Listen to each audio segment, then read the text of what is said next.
Trump ये कह के अपमान करता है कि समझौता मैंने कराया, तो उसका उत्तर उन्हें देना चाहिए। ट्रम्प ने 25 बार बोला है कि मैंने सीज फायर करवाया। ट्रम्प कौन होता है सीज फायर कराने का?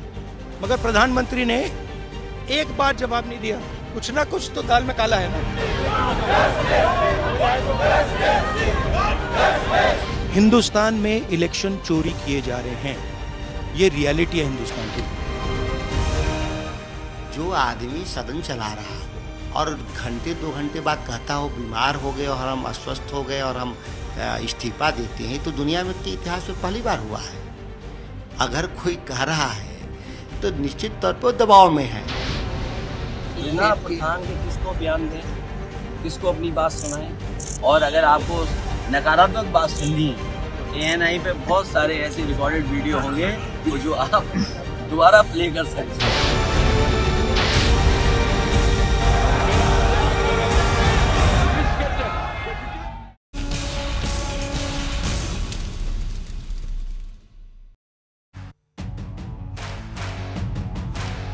नमस्कार, हल्ला बोल में आपके साथ मैं हूं अंजना ओम कश्यप। संसद के मॉनसून सत्र का भारी भरकम विधायी एजेंडा है, लेकिन बीते 3 दिनों में सिर्फ और सिर्फ हंगामा हुआ है। दोनों सदनों को बार बार स्थगित करना पड़ा।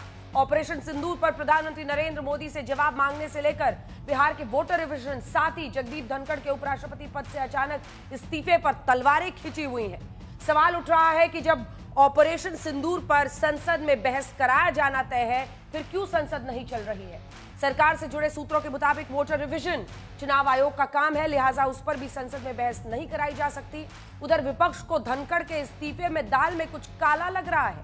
सूत्रों के मुताबिक कांग्रेस अध्यक्ष मल्लिकार्जुन खड़गे ने उनसे फोन पर बात की। सूत्र ये भी बता रहे हैं कि शरद पवार और संजय राउत ने धनखड़ से मिलने का वक्त मांगा था, जो मिल नहीं सका। क्या संसद को पार्टी पॉलिटिक्स का अखाड़ा बना दिया गया है, इसीलिए संसद में काम नहीं हो पा रहा? मोदी से लड़ाई, क्या इसीलिए संसद में खाई? हल्ला बोल आज बहस हम इसी पर करने वाले हैं, लेकिन पहले रिपोर्ट देखिए, फिर गेस्ट से आपका परिचय कराएं।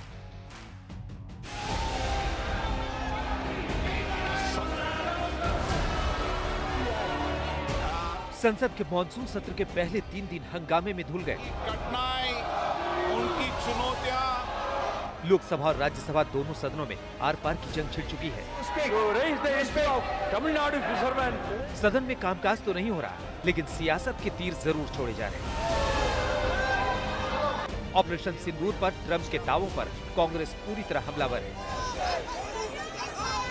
बार बार बोल रहा है, ये क्यों निरुत्तर है, हमको समझ में नहीं आ रहा। तो अभी भी आप ट्रम्प की गुलामी करना चाहते हैं। ट्रम्प ये कह के अपमान करता है कि समझौता मैंने कराया, तो उसका उत्तर उन्हें देना चाहिए। तो कहीं ना कहीं वीकनेस है। क्या प्राइम मिनिस्टर क्या बोलेंगे कि ट्रम्प ने करवाया है? बोल नहीं सकते हैं, बट सच्चाई है।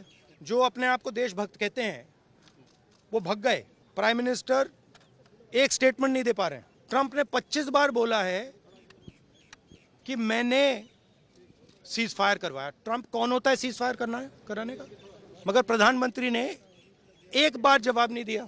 आप कह रहे हो कि ऑपरेशन सिंदूर ऑनगोइंग है, और फिर आप कह रहे हो विक्ट्री हो गई, या विक्ट्री हो गई या सिंदूर ऑनगोइंग है। कुछ ना कुछ तो दाल में काला है ना। ऑपरेशन सिंदूर पर अगले हफ्ते संसद में 25 घंटे की बहस तय है, लेकिन संसद में ऑपरेशन सिंदूर समेत बिहार के वोटर रिवीजन और जगदीप धनखड़ के उपराष्ट्रपति पद से अचानक इस्तीफे जैसे मुद्दों पर तलवारें खींची हैं। हालात ये है कि संसद में 3 दिनों में लोकसभा में कुल 81 मिनट और राज्यसभा में कुल 88 मिनट कामकाज हो सका है। इस बीच जब विपक्ष के हंगामे के चलते आज भी संसद नहीं चल सकी, तो बीजेपी ने कृषि मंत्री शिवराज सिंह चौहान के बयान के दौरान हंगामे का ये वीडियो सोशल मीडिया पर ये लिखते हुए पोस्ट किया कि किसानों को लेकर विपक्ष का दोहरा चरित्र है।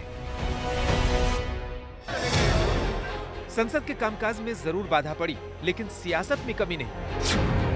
अब इस एक तस्वीर पर 1000 सियासतें हो रही हैं। संसद के ठीक बगल की इस जामा मस्जिद में समाजवादी पार्टी के सांसदों के साथ अखिलेश यादव की इस तस्वीर पर बीजेपी नमाजवादी उल्हानों के साथ समाजवादी पार्टी से उलझ गई है। समाजवादी पार्टी का जो चाल चरित्र चेहरा है हमेशा संविधान विरोधी रहा है। भारतीय संविधान स्पष्ट उल्लेख करता है कि हम धर्मनिरपेक्ष रहेंगे राजनीतिक कार्यों में। हमेशा जब भी बात आती है हमेशा ये टिल्ट दिखते हैं इन्हीं लोगों के साथ, नमाजवादियों के साथ, कि किस ढंग से ये संविधान विरोधी कृत्य कर रहे हैं। किसी भी धर्म या कोई आस्था है वो आस्था जोड़ती है और जो आस्था जोड़ने का काम करती है हम उसके साथ हैं।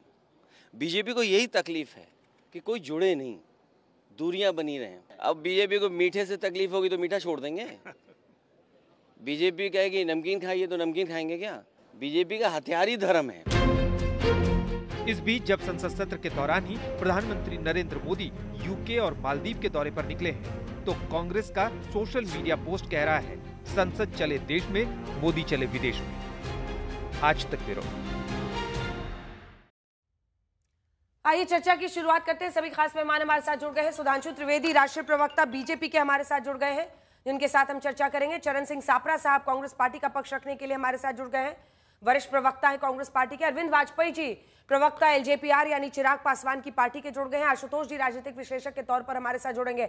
सुधांशु त्रिवेदी जी, आपके साथ शुरुआत कर रही हूं। देखिए, पूरा विपक्ष कई मुद्दों पर आपकी सरकार को घेर रहा है और उनका कहना है कि ऑपरेशन सिंदूर पर ट्रंप के हस्तक्षेप पर जवाब दीजिए।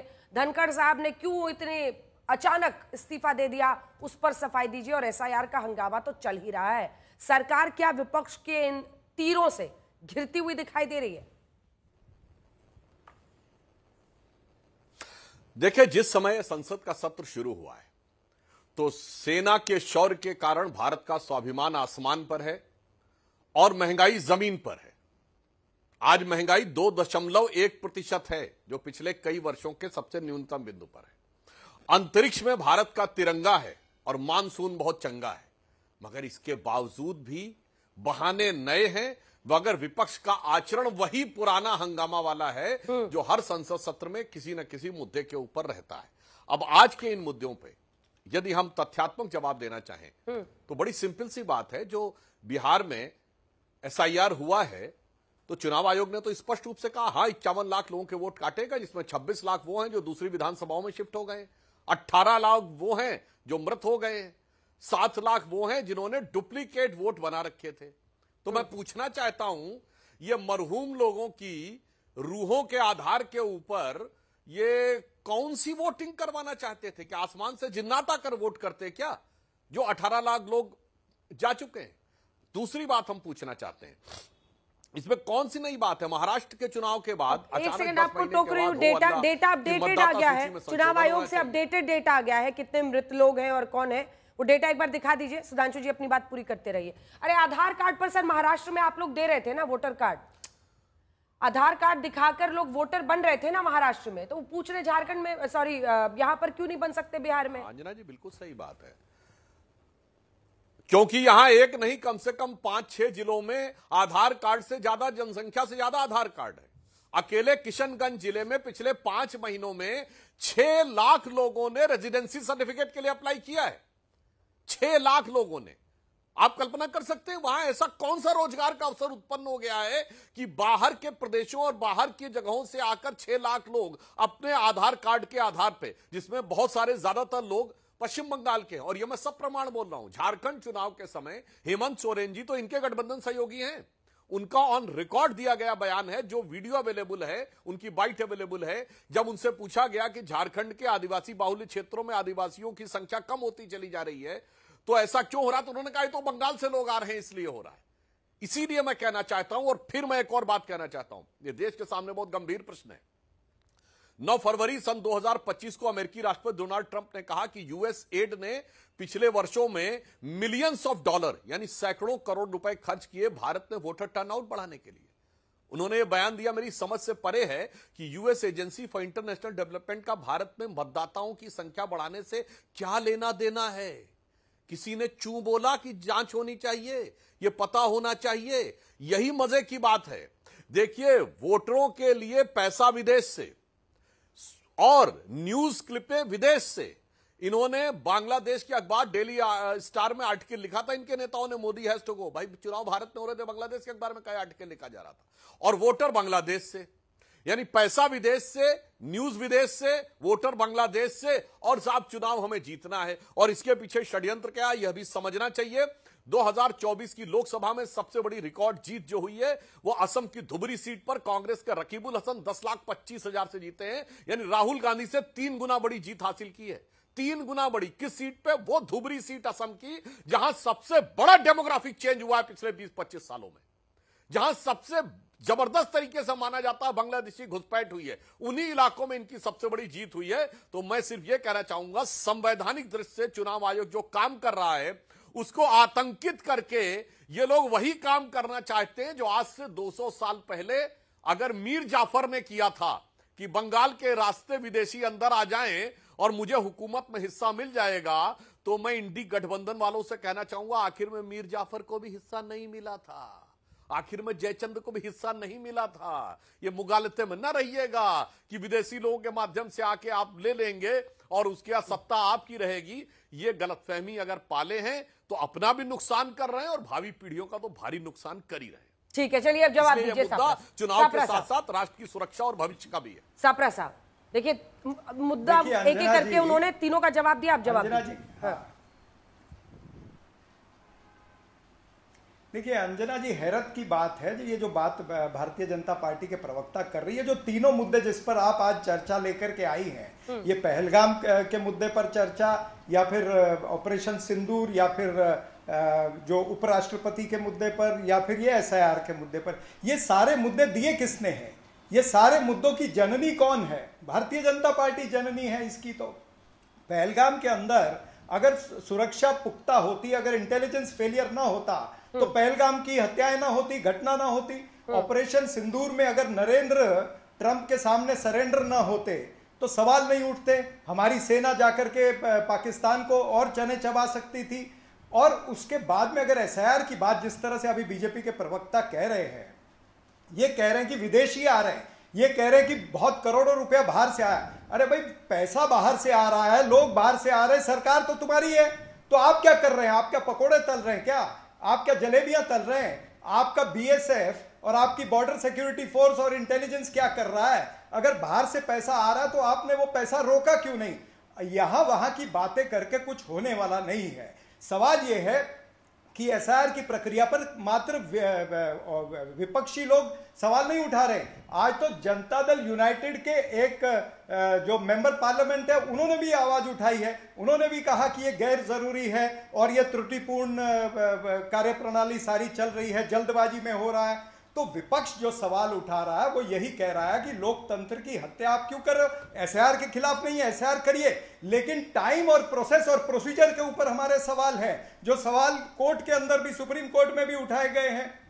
तो हम यही कहते हैं कि अगर आपने 6 महीने पहले एक समरी रिवीजन किया है, उस समरी रिवीजन के अंदर आपने 12 लाख वोटर ऐड किए, 12 लाख डिलीट किए, 4 लाख ऐड किए आपने, तो फिर इस सारी प्रक्रिया की क्या जरूरत थी? और पहले जो समरी रिवीजन किया है उसके ऊपर आपने नोटिफिकेशन निकाल के उसके वोटिंग कार्ड भी डिस्ट्रीब्यूट करना शुरू हुए। और फिर हम देख रहे हैं किस तरह के वीडियो आ रहे हैं सामने। कटिहार से वीडियो आ रहे हैं कि BLO को प्रेशर किया जा रहा है, और फिर दरभंगा से वीडियो आ रहा है कि भारतीय जनता पार्टी की एक पदाधिकारी बैठ करके BLO के साथ एक ही कमरे में बैठ करके वहां पर वोटर लिस्ट बन रही है। तो जब इस तरह की बातें आती है, जब ये पता चलता है कि कागजी आंकड़े, आपके BLA क्या कर रहे हैं? कागजी आंकड़े, इलेक्शन कमीशन के कागजी आंकड़े, मैं आ रहा हूं, वो भी बताता हूं। सुनिए ना सापरा साहब, आज का डेटा जो है, इतने सारे मृत लोग हैं, उनको ना हटाया जाए, रिविजन ना किया जाए। जी नहीं, हम ये नहीं कह रहे हैं कि इनको ना हटाया जाए, हम ये कह रहे हैं कि इस प्रक्रिया के अंदर जिस तरह से जल्दबाजी चल रही है, जिस तरह से पता चल रहा है कि 70% लोगों तक फॉर्म ही नहीं पहुंचे हैं, BLO अपने घर पर बैठ करके या एक कॉमन जगह पर बैठ करके लोगों के फॉर्म भर रहे हैं। क्या हमने ये वीडियो नहीं देखा कि एक आर्मी का जवान आकर के कहता कि मैं छुट्टी लेकर के आया हूं फॉर्म भरने, और मेरा फॉर्म BLO कहता है हमने पहले ही भर दिया, उसके परिवार का फॉर्म पहले ही भर दिया। ऐसे अनेकों, हजारों, लाखों ऐसे किस्से हम रोज देख रहे हैं। तो ये प्रश्न चिन्ह तो उठेगा, इसके ऊपर चर्चा होनी चाहिए। ये लोकतंत्र है, ये ठोक तंत्र नहीं है, ये हिटलरशाही नहीं है, और इस तरह की हिटलरशाही हम चलने नहीं देंगे। और हम सवाल पूछते निर्वाचन आयोग से और उत्तर देती है सत्ताधारी पार्टी भारतीय जनता पार्टी, उत्तर देने आ जाती है। भाई निर्वाचन आयोग को हम दिल्ली के चुनाव में सवाल पूछे, हरियाणा के चुनाव में सवाल पूछे, महाराष्ट्र के अंदर हमने कहा कि आपने एक प्री पोल घोटाला किया, जो वोटर लिस्ट का घोटाला हुआ, एक पोस्ट पोल घोटाला आपने किया, जो 5 बजे के बाद में जो वोटर बढ़े हैं, जो 10% या 11% वोटर बढ़े हैं, आप हमको वीडियो दे दीजिए। वीडियो नहीं देंगे, हमने कहा डिजिटल वोटर लिस्ट दे दीजिए, वो आप हमको इस पर मैं लौट रही हूँ। अरविंद जी आपके पास भी आ रही हूँ, आशुतोष जी भी हैं, लेकिन सुधांशु जी आप राज्यसभा से ही सांसद हैं और धनखड़ जी को भी लेकर तरह तरह की बातें हो रही हैं। आज हरिवंश जी दिख रहे हैं, वो बैठे हुए हैं सभापति के पद पर, लेकिन बहुत सारी बातें हो रही हैं कि जल्दबाजी में उन्होंने किया ऐसा। आखिर उस दिन क्या हुआ था? आप राज्यसभा के सांसद भी हैं, क्या हुआ था? क्या जल्दबाजी में, क्योंकि उन्होंने तो अगले दिन मीटिंग के लिए वक्त भी तय कर दिया था सर, क्या हुआ शाम में लगभग 4-6 बजे के बाद कि 8:30-9 बजे के बाद इस्तीफा आ गया? देखिए दोनों बातों का जवाब देता हूं। देखिए पहली बात, चरण सिंह सापरा जी ने किसी काल्पनिक वीडियो की बात कर रहे हैं, कोई फलाने की बात कर रहे हैं। अरे भाई 51 लाख लोग हैं जो कारण सहित चुनाव आयोग ने दिया, चुनाव आयोग की प्रेस विज्ञप्ति है। आप 1% 51,000 लोग दिखा दीजिए जो कहें कि मैं मरा नहीं हूं, मैं जीवित हूं, मेरा दूसरी जगह वोट नहीं है, दिखाइए, आए बाएं साएं मत करिए। महाराष्ट्र के चुनाव में 1 लाख पोलिंग बूथ हैं, 1%, 1,000 तो दिखाइए कम से कम आपकी शिकायतें। पोलिंग बूथ के बाहर आप कह रहे हैं 5 बजे के बाद वोटिंग करवाई गई, पोलिंग बूथ के बाहर वीडियोग्राफी करने में किसी को आपत्ति नहीं है। आपके बस्ते वाले एजेंट बैठे होंगे, क्यों नहीं फोटो खींची भाई, क्यों नहीं सोशल मीडिया पर डाली, क्यों नहीं उस समय शिकायत की? ये प्रॉब्लम है। तब हार की झुंझुलाहट, और आज 10 महीने बाद आप कह रहे हैं सीसीटीवी फुटेज दिए। कौन सा संस्थान 1 साल पुरानी सीसीटीवी फुटेज रखता है? यह तरीका था, आपने उसी दिन क्यों नहीं मांगा? और सीसीटीवी फुटेज की तो जरूरत ही नहीं थी। आपके बूथ एजेंट ने 17C पे साइन किया कि नहीं? आपके बाहर बस्ते वाले एजेंटों ने कोई रिपोर्ट की कि नहीं? मैं बताना चाहता हूं, इनसे चुनौती देकर पूछता हूं, 1 लाख वोट हैं, 1 लाख पोलिंग बूथ थे, कितनों पे शिकायत की? नहीं बता सकते। 51 लाख लोगों के वोट कैंसिल हुए, ये 1% क्या 5100 का नहीं दिखा सकते कि जहां पर कोई गलत कार्य हुआ हो। अब धनखड़ जी की बात का जवाब देता हूं। देखिए सर, जवाब दे रहे पूरा। धनखड़ जी की बात के ऊपर, यदि उन्होंने स्वास्थ्य कारणों से त्यागपत्र दिया तो किसी के स्वास्थ्य को मुद्दा बनाना ठीक नहीं है। यदि सोनिया गांधी जी ने पिछले चुनाव में चुनाव न लड़ के राज्यसभा आने का निर्णय लिया तो हमने इसको मुद्दा नहीं बनाया, और धनखड़ जी के प्रति विपक्ष बोलना शुरू करता है तो अंजना जी इतना मुझे विचित्र लगता, पिछले सत्र में ये धनखड़ जी के विरुद्ध अविश्वास प्रस्ताव लाए। चलो वो तो आपका संवैधानिक अधिकार है। संसद भवन की सीढ़ी पर खड़े होकर उपराष्ट्रपति, जो दूसरे नंबर का संवैधानिक पद है, उसका मजाक उड़ाया गया, मिमिक्री की गई, तरह तरह के नौटंकी करके हाथ नचाए गए, और नेता प्रतिपक्ष उसका वीडियो बना रहे थे। जिन लोगों ने पद पर रहते हुए ओम प्रकाश धनखड़ जी के प्रति इतना अवमाननापूर्ण, इतना अपमानपूर्ण, संवैधानिक पद के लिए इतना निकृष्ट कोटि का आचरण किया, वो आकर जब आज बोलना शुरू करते हैं तो मुझे ऐसा लगता है कि जैसे मान लीजिए पंचतंत्र में कहानी है ना कि शगाल प्रवचन दे रहा है, मैं किसी के प्रति शब्दसा नहीं कर रहा हूं, जैसे सियार आकर प्रवचन देना शुरू करे, इसको किसी को पर्सनल न लिया जाए, वैसा प्रतीत होता है। इसलिए चाहे चुनाव के एसआईआर का मुद्दा हो, नहीं सर, सुधांशु जी दोनों ही मामलों धनखड़ जी पर, सुधांशु जी, सांसद जी, सुधांशु जी, उनको धनखड़ जी पर आप ही लोग बता दीजिए क्या हुआ? क्या सिर्फ स्वास्थ्य की वजह थी? क्योंकि वो संवैधानिक पद पर है, उनकी बात का पूरा सम्मान है, लेकिन शाम तक वो चर्चा कर रहे थे, बैठक कर रहे थे, अगले तक उनकी बैठक फिक्स कर रहे थे, क्या हुआ ये तो बताइए। वो हम दिखाएंगे, वो हम सापरा जी से पूछेंगे। ये लोग तो रीढ़ की हड्डी उनकी खोज रहे थे, नकल कर रहे थे कल्याण बैनर्जी, लेकिन आप तो बताइए क्या हुआ कल। अंजना जी, एक बात सभी को समझना चाहिए, आप और हमारे जितने विपक्षी लोग बैठे हो, लाखों दर्शक, उपराष्ट्रपति किसी व्यक्ति का इस्तीफा उसका निजी विषय होता है, ये कोई पार्टी का नीतिगत विषय नहीं है कि पार्टी के पार्लियामेंट्री बोर्ड में डिस्कस, वो पार्टी के सदस्य नहीं थे। किसी संवैधानिक पद पर बैठे हुए सम्मानित व्यक्ति ने यदि निजी कारण से इस्तीफा दिया, इस पे हम, आप, सापरा जी, आशुतोष जी बैठकर अरविंद जी कोई भी कयास लगाएं तो मुझे लगता है कि उनके अधिकार का हनन और उनके सम्मान के प्रति अवमानना है। लेकिन सुधांशु जी, जस्टिस वर्मा के खिलाफ इंपीचमेंट के मामले में जो जल्दबाजी उन्होंने विपक्षी सांसदों के दस्तखत के साथ की, उसकी मेंशनिंग करके राज्यसभा में, क्या वो एक वजह बिल्कुल नहीं है? आप रूल आउट कर रहे हैं? क्या कोई पॉलिटिकल फ्रिक्शन नहीं था उनके साथ? देखिए, जब लोकसभा में इस विषय पर सत्ता पक्ष और प्रतिपक्ष में एक मत था और लोकसभा में वो एक मत दिख भी चुका है, तो इस माध्यम से मतभेद देखने का प्रयास करना पुनः औचित्यहीन नजर आता है। ठीक है सापरा साहब, वो कह रहे हैं आप लोग बखेड़ा कर रहे हैं और सर तस्वीरें हैं। अंजना जी सुनिए ना, नहीं सर, कल्याण बैनर्जी नकल कर रहे थे इन्हीं की, मतलब बॉडी शेमिंग कर रहे थे उनकी नकल करके, रीढ़ की हड्डी आप लोग ढूंढ रहे थे। अब आप लोगों को उनमें बहुत रीढ़ नजर आ रही है उनके मुद्दे पर। आप देखते तस्वीरें हम दिखा रहे हैं और राहुल जी वीडियो बना रहे थे। उस पे भी आता हूं, इंपीचमेंट ला रहे थे मैं सर उस आप पे लोग। भी आता नो हूं। पहले कॉन्फिडेंस 30 सेकंड में इनको महाराष्ट्र का जो इन्होंने जो गलत अरे सर, एक इंफॉर्मेशन टॉपिक दिया पे वो भी पहले- बता दूं। इनको याद होना चाहिए कि महाराष्ट्र के सरकारी, एक मिनट, नहीं पहले मैं बोलिए, दोनों टॉपिक बोलिए पे आता बोलिए। हूं। महाराष्ट्र सरकार के आंकड़े हैं कि एडल्ट वोटर जो है वो 5 करोड़ 40 लाख है और वोटिंग कितना हुआ? 5 करोड़ 70 लाख वोटिंग हुआ। ये कैसे हुआ? ये हमने सवाल निर्वाचन आयोग को पूछा तो कोई उत्तर नहीं है उनके पास में। अब ये प्रवक्ता कह रहे हैं, सुधांशु जी कह रहे हैं कि भाई हमारे बीएलए ने वहां पर कंप्लेन क्यों नहीं की? अरे बीएलए को क्या पता था कि 5 बजे के बाद में 16 घंटे के बाद में इलेक्शन कमीशन जो है वो 10% आंकड़े बढ़ा करके दे देगा? क्या ये बीएलए को पता था? क्या बीएलए को पता था कि भाई बाहर गड़बड़ झाला हो रहा है और उसकी वीडियो फुटेज मुझे पहले लेनी है? अगर हमने बाद में पूछ लिया तो भारतीय जनता पार्टी निर्वाचन आयोग से क्यों नहीं कहती है भाई आप तो निष्पक्ष है, आप तो कॉन्स्टिट्यूशनल पोस्ट है, तो आप दे दीजिए भाई वीडियो फुटेज? क्यों नहीं? सत्ताधारी पार्टी क्यों नहीं कहती है निर्वाचन आयोग को भाई विपक्ष एक बात पूछ रहा है उसको पूरा कर दीजिए? तो कहीं ना कहीं आपकी नीति और नियत में खोट है और दाल में कुछ काला है। अब मैं आता हूं धनखड़ साहब की बात पर। भाई धनखड़ साहब का मैं ये नहीं कहूंगा कि हमारे लोग उनके विचारों के विपरीत नहीं थे, वो पक्षपाती भी रहे हैं, कई बार रहे हैं, और कई बार हमारे लोगों ने एक संसदीय प्रणाली के तहत उनका विरोध भी किया है। हम ये कभी नहीं कहते कि वो न्यूट्रल अंपायर थे, वो न्यूट्रल अंपायर नहीं थे, ये हम आज भी मेंटेन करते हैं। लेकिन जिस तरह से एक व्यक्ति की एक कॉन्स्टिट्यूशनल पोस्ट पर बैठे हुए उपराष्ट्रपति की तबीयत 4 साढ़े 4 बजे तक ठीक रहती है, फिर अचानक 5 बजे से लेकर 8 बजे के बीच में उनकी तबीयत खराब हो जाती है।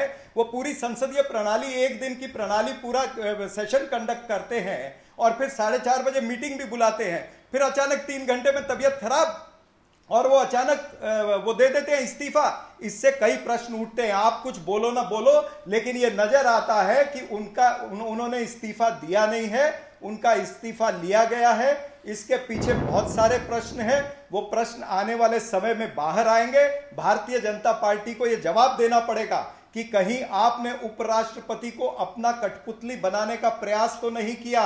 यह प्रश्न चिन्ह है। इस प्रश्न का उत्तर आने वाले समय में आपको देना पड़ेगा। सुधांशु जी एक छोटा सा जवाब दीजिए, फिर मैं आशुतोष जी और अरविंद जी के पास जाऊंगी। देखिए, जिसका जैसा मनोभाव होता है वो वस्तुओं को वैसे ही देखता है। कहा गया ना, जाकी रही भावना जैसी प्रभु मूरत देखी तिन तैसी। तो 10 वर्ष तक कठपुतली प्रधानमंत्री चलाने वाले लोग, आज कठपुतली अध्यक्ष चलाने वाले लोग, क्या खड़गे जी का ऑन रिकॉर्ड बयान नहीं है कि इस पे हाई कमान से निर्णय लेगा कर्नाटक के मुख्यमंत्री पे? राष्ट्रीय अध्यक्ष से ऊपर हाई कमान कौन है भाई? आज तो प्रधानमंत्री भी नहीं आपका। टेक्निकली आप कह सकते हैं यदि सरकार हो तो प्रधानमंत्री राष्ट्रीय अध्यक्ष से ऊपर है, जब सरकार नहीं तो राष्ट्रीय अध्यक्ष से ऊपर किसका पद है भाई? और वो नेता प्रतिपक्ष भी है उच्च सदन में। इसीलिए साहब ये कठपुतली आपके दिमाग में घूम रही है, आंखों की पुतली में, इसलिए नजर आ रहा है। इसलिए हर संवैधानिक संस्था और अपनी पार्टी के हर पद पर, चाहे वो प्रधानमंत्री का पद रहा हो सरकार रहते हुए या राष्ट्रीय अध्यक्ष का पद रहा हो विपक्ष में रहते हुए, सबकी अवमानना करने की जो फितरत है वो रह रहकर आपकी जुबान से बाहर आती है। जवाब दीजिए इसका सापरा साहब। और सापरा साहब थोड़ा सा तो इस पर रोशनी डालिए सर कि आप लोग का हृदय परिवर्तन ऐसा कैसे हो जाता है? उनकी नकल करना, राहुल जी का उनका वीडियो बनाना, कल्याण बैनर्जी का उनके खिलाफ मतलब मोशन लाना, इंपीचमेंट मोशन, नो कॉन्फिडेंस का, जो हृदय परिवर्तन हुआ उनके रेजिग्नेशन के साथ। कठपुतली के कितने ही उदाहरण मैं दे सकता हूं। मुझे यह भी याद आ रहा है कि किस तरह से अमित शाह ने नड्डा जी को खींचा था और फिर नड्डा जी ने परसों जो कल ही हाउस के अंदर जिस तरह से उन्होंने बोला कि जो मैं बोलूंगा वो रिकॉर्ड में जाएगा। ये आपको समझना चाहिए। खुलेआम धमकी दी कि नहीं, उन्होंने चेयर की तरफ देखते हुए ये बात को बोला है। तो आप कठपुतली वो हमको मत सिखाइए। देखिए लगातार 2 जाट नेता, 2 किसान नेताओं को भारतीय जनता पार्टी ने जैसे दूध से मक्खी को निकाला जाता है इस तरह से निकाल के फेंका है। एक सत्यपाल मलिक जी को और एक इनको धनगर साहब को, ये मेरा खुला आरोप है। सापरा साहब, आप मेरे एक भी सवाल का जवाब नहीं दे रहे हैं, जो बोलना चाह रहे हैं वही बोल रहे हैं। अनफेयर। मैंने उनसे, एक सेकंड आवाज नीचे कीजिए। मैंने देखिए सुधांशु जी से मैंने पूछा धनखड़ साहब पर, उन्होंने जवाब दिया। मैं आपसे इस वीडियो पर तीसरी बार अब सवाल कर रही हूँ, दूसरी बार आप जवाब नहीं दे रहे हैं। ये क्या तरीका है? जाट का तब अपमान नहीं हुआ था जब आप लोग ये वीडियो बना रहे थे, उनकी नकल कर रहे थे, तमाम माननीय सांसद कर रहे थे? अंजना जी मैंने देखिए, नहीं इनको ऑडियो सुनाइए। नहीं आप सुनिए सापरा साहब, you have to listen to this please sir, सुनिए।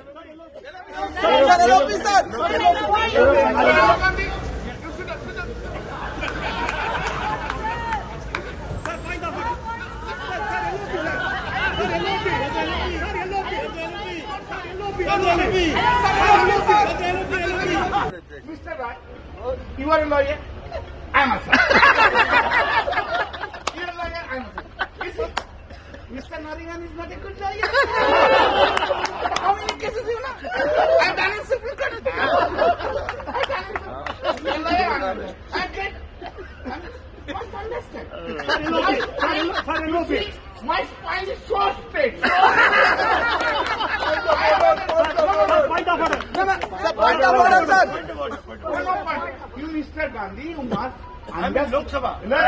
मुझे आजकल ये भी देखना पड़ रहा है कितना झुकूं, किसके सामने झुकूं, फोटोग्राफर कहां से क्या ले रहा है, कौन इंस्टाग्राम पर डाल देगा, कौन ट्विटर पर डाल देगा, कौन मेरी रीढ़ की हड्डी को तय करने लगेगा। तो मैं बताना चाहता हूं झुकना और नमस्कार करना मेरी आदत है। ये नहीं देखता सामने कौन है। आप तो बहुत सम्मानित हैं, पर कई बार बड़ी पीड़ा होती है, गिरावट की कोई सीमा होती है, बड़ा बुरा लगता है।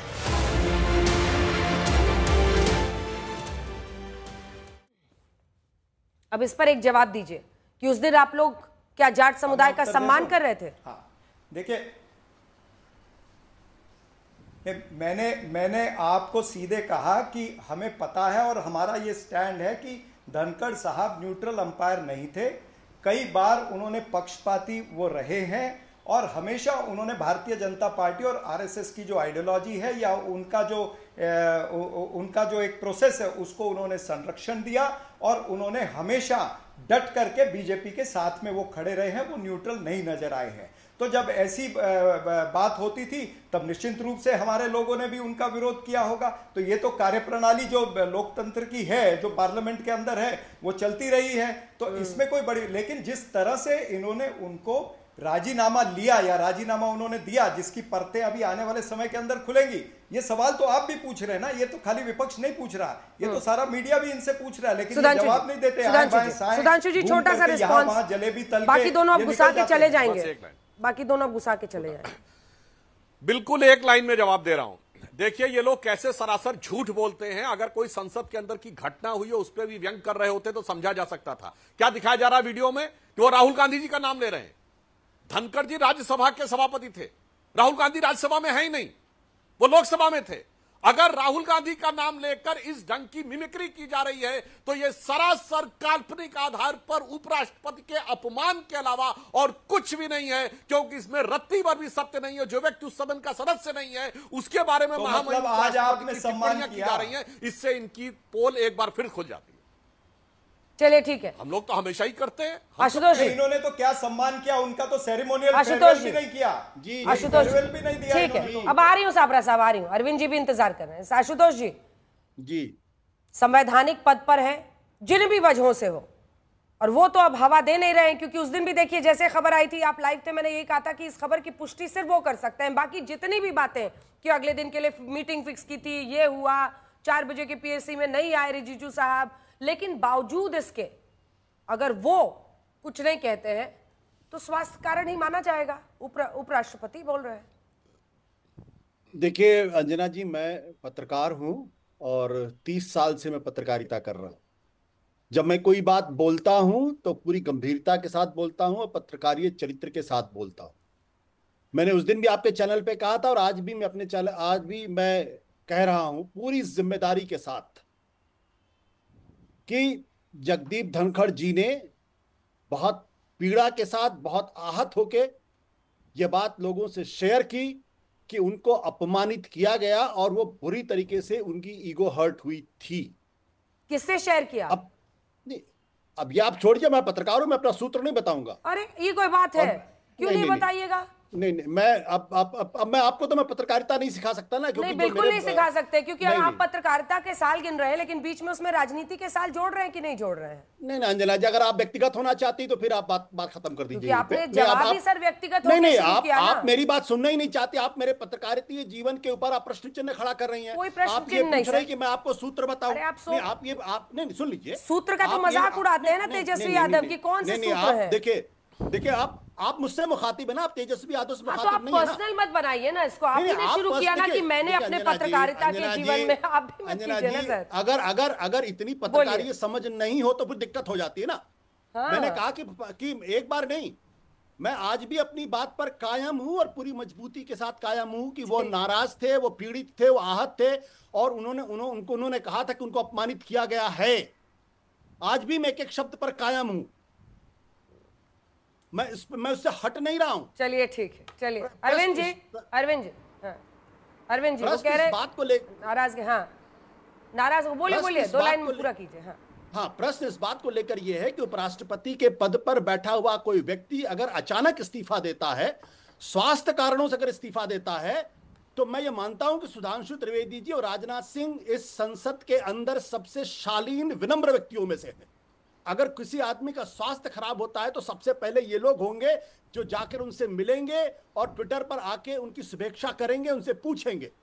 लेकिन मैं देख रहा हूं कि देवेंद्र फडणवीस के नाम पर तो शुभकामनाएं दी जा रही हैं, उनकी भूरी भूरी प्रशंसा की जा रही है, लेकिन ना तो सुधांशु जी ने कोई बात ट्विटर पर लिखी है और ना ही राजनाथ जी ने लिखी है, सिर्फ प्रधानमंत्री जी ने लिखी है।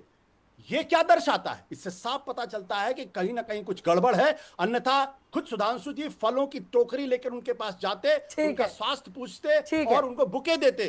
ठीक है, इसी का जवाब सुधांशु जी से ले लेते हैं, फिर अरविंद जी आपके पास आएंगे। सुधांशु जी, आपको विनम्र होने का सर्टिफिकेट तो आज मिल गया, लेकिन आप फल की टोकरी लेके अभी तक नहीं गए, इसका जवाब दीजिए।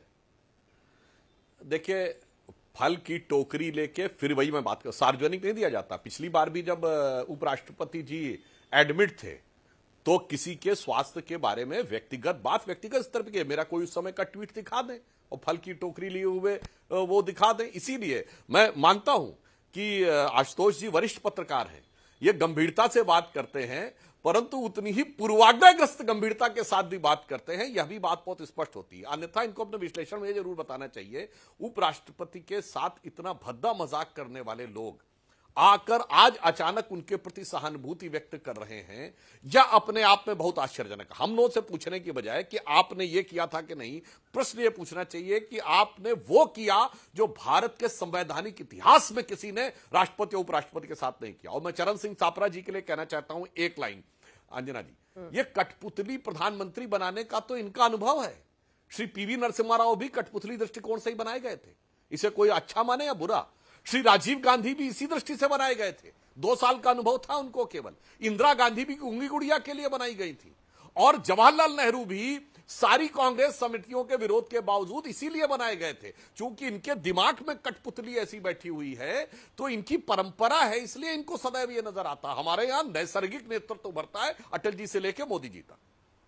ठीक है, इसका चूंकि डायरेक्टली आपको बोला है, वो कह रहे हैं आप वन साइडेड होकर बात करते हैं, इनको बताते नहीं है कि ये लोग उनका मजाक उड़ाते थे और आज शुभ चिंतक बन गए हैं, इंपीचमेंट ला रहे थे उनके खिलाफ। पहली बात तो सुधांशु जी इसको अच्छी तरीके से जानते हैं कि मिमिक्री एक क्रिएटिव विधा है, कार्टून बनाना एक क्रिएटिव विधा है, ये किसी का अपमान नहीं होता। अगर कोई आदमी उसको अपमान के तौर पर लेता है, इसका मतलब या तो ना तो मिमिक्री को समझता है, ना ही कार्टून बनाने की परंपरा को समझता है। दूसरी बात, मैं सुधांशु जी से एक सवाल पूछना चाहता हूं। सुधांशु जी धनखड़ साहब ने नहीं लिया था ना आशुतोष जी?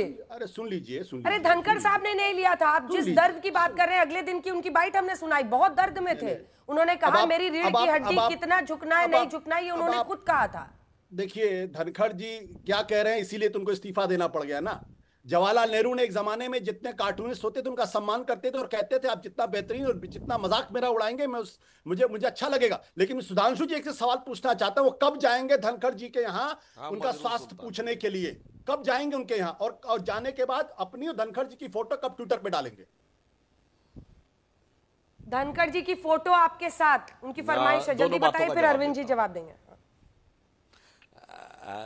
बस एक लाइन में देखिए, आशुतोष जी ने कहा कि किसी की मिमिक्री करना क्रिएटिव वो है, मगर उसके लिए कार्टूनिस्ट होना चाहिए। जैसे आपने बतौर पत्रकार कहा कि आप अपना सूत्र नहीं बताएंगे, सही है, आपका अधिकार है कि आप अपना सूत्र नहीं बताएंगे, पर यही सरकार का अधिकारी होगा तो वो नहीं कह सकता अपने किसी व्यक्ति से पूछा जाए कि आप सूत्र नहीं बताएंगे। तो उसी प्रकार क्या कल्याण बनर्जी और जितने लोग वहां खड़े थे वो कार्टूनिस्ट थे? और क्या संसद भवन कार्टून बनाने की जगह है? आप अखबार में निकालते कार्टून गलत चीज और एक नहीं कार्टूनिस्ट के रूप में लिखते तो कोई बात नहीं थी। इसीलिए मैं बताना चाहता हूं कि हर चीज का एक प्रसंग और एक मर्यादा होती है, और व्यंग भी यथार्थ पे किया जाता है। राहुल गांधी उस संसद के सदस्य नहीं है जिनको लेकर मजाक उड़ाया जा रहा था, इससे साफ होता था। और उसके ऊपर जब आहत हुए उपराष्ट्रपति, कितने लोग उनसे क्षमा मांगने गए? बताइए आप, विपक्ष के कितने लोगों ने उनसे संवेदना व्यक्त की कि साहब हम तो क्रिएटिव कार्टूनिज्म दिखा रहे थे, ये तो क्रिएटिविटी थी, आप इससे हर्ट हुए तो इसके लिए हम खेल चैलेंज करके पूछता हूं, बताइए कितने लोगों ने किया था?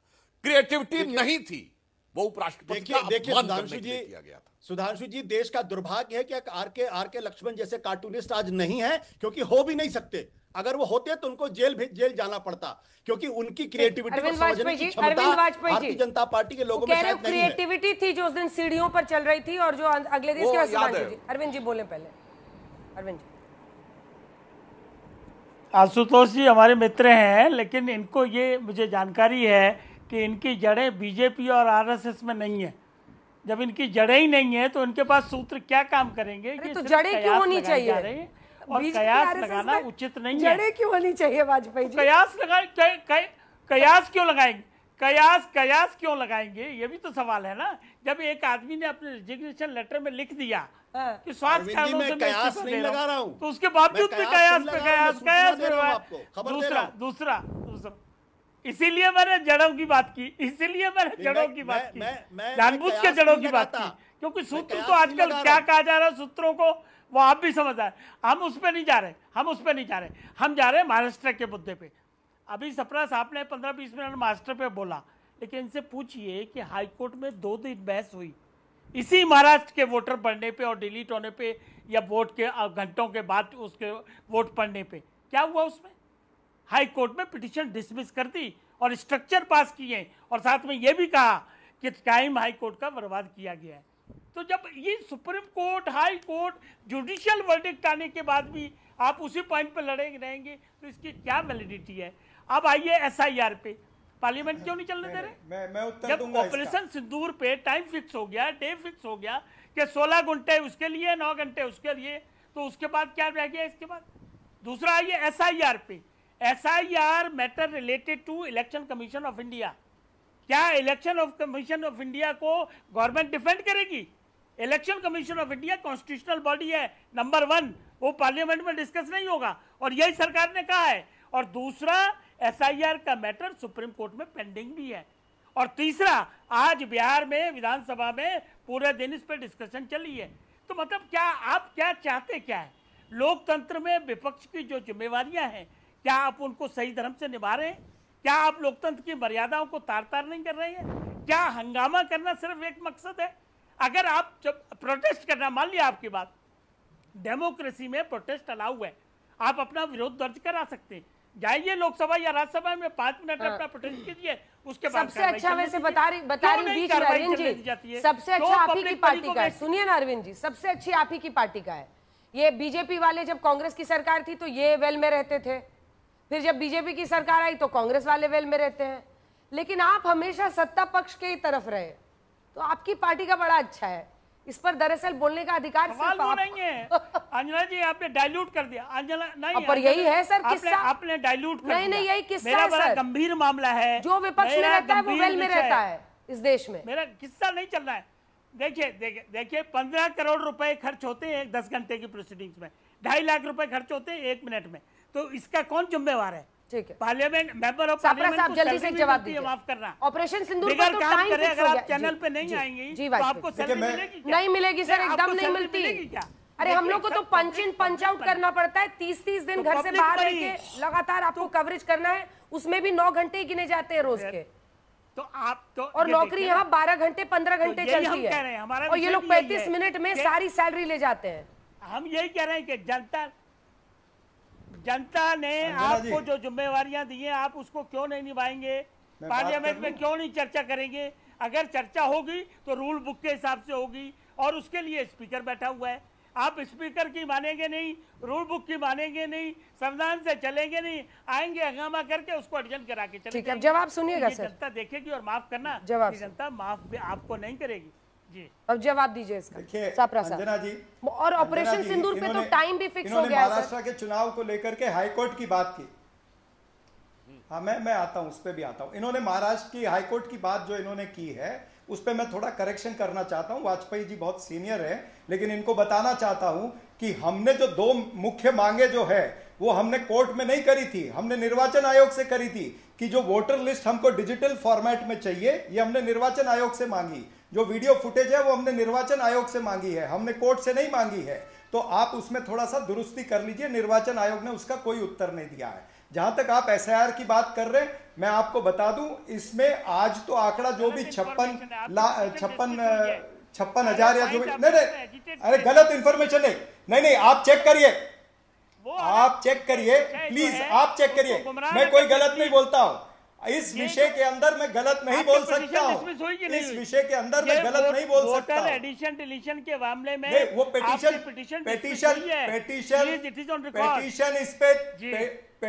इस पे नहीं, पेटिशन में ये नहीं था कि हमको फुटेज नहीं दे रहे हैं, वीडियो फुटेज नहीं दे रहे हैं। पेटिशन में ये नहीं था कि हमको डिजिटल वोटर लिस्ट नहीं दे रही है, याद रखिएगा। तो दूसरी बात, आगे मैं SIR पे आता हूं। SIR की जहां तक आप बात कर रही है, सारी प्रणाली में आप देखेंगे कि करीबन 1 करोड़ तक ये फिगर पहुंचने वाला है जिनके नाम वोटर लिस्ट में नहीं आने वाले हैं। और ये जमीनी हकीकत जो है ना, वो कागजी जो आपके आंकड़े हैं या निर्वाचन आयोग के आंकड़े हैं उससे बहुत अलग होने वाली है। मैं ये इसीलिए पहले आपको ये सूचना देता हूं कि ये इलेक्शन कमीशन और भारतीय जनता पार्टी की साठगांठ है। कहीं ना कहीं निर्वाचन आयोग जो है वो भारतीय जनता पार्टी को एक कस्टमाइज्ड बीजेपी की लिस्ट बनाने में मदद कर रहा है। ये टारगेटेड बूथ कैप्चरिंग है। टारगेटेड बूथ कैप्चरिंग महाराष्ट्र में छोटे पैमाने पर हुई थी, बिहार के अंदर बड़े पैमाने पर होने जा रही है। इसलिए विपक्ष जो है वो आवाज ऊपर कर रहा है, सड़क से संसद तक लड़ रहा है कि जो पार्लियामेंट्री प्रोसीजर के अंदर जो हमारी ताकत है विपक्ष की, उसके तहत हम जनता की अदालत में, हम सुप्रीम कोर्ट में भी गए हैं, जनता की अदालत में भी हम आवाज उठा रहे हैं कि ये प्रक्रिया जो आनन फानन में हो रही है, जो मात्र 25 दिन में हो रही है, जिस प्रक्रिया को कम से कम 3 महीने 6 महीने लगते हैं या इतना समय मिलना चाहिए, उस प्रक्रिया को 25 दिन में करके आनन फानन में कई लोगों का अधिकार छीना जा रहा है। ठीक है सर, आप ही की बात पूछ रहे हैं क्योंकि अब वही बात बार बार बोली जा रही है। सुधांशु जी, SIR पर आप लोग सदन में बहस के लिए तैयार क्यों नहीं? आपने ऑपरेशन सिंदूर के लिए दिया, आप SIR पर बहस को तैयार क्यों नहीं है? और आशुतोष जी फिर कह रहे हैं कि उनका सोर्स पक्का है। जवाब दीजिए कि आप उनकी सेहत की आप लोग कामना क्यों नहीं कर रहे? देखिए, अच्छी सेहत। मैं टेक्निकल बात सापरा साहब से कहता हूं कि कितने समय सीमा के अंदर ही CCTV फुटेज मांगे जा सकते हैं, कृपया यह देश को बताएं और फिर बताएं कि आपने समय सीमा के अंदर मांगे हैं या समय सीमा गुजरने के बाद शरारत के लिए मांगे। आपने अमेंड कर दिया। जैसे वीवीपैट मिलान की डिमांड की जा सकती, उसकी समय सीमा चंद दिन। जवाब दीजिए ना लीगली कि 10 महीने के बाद, आपको पता है 10 महीने के बाद CCTV फुटेज किसी के पास नहीं होती है, इसलिए मैंने बवाल करने के लिए मांगा। और मैंने आपसे पूछा कि 1 लाख आपके वोट बूथ पे 10 महीने उन्होंने क्यों नहीं एक भी फोटो डाली?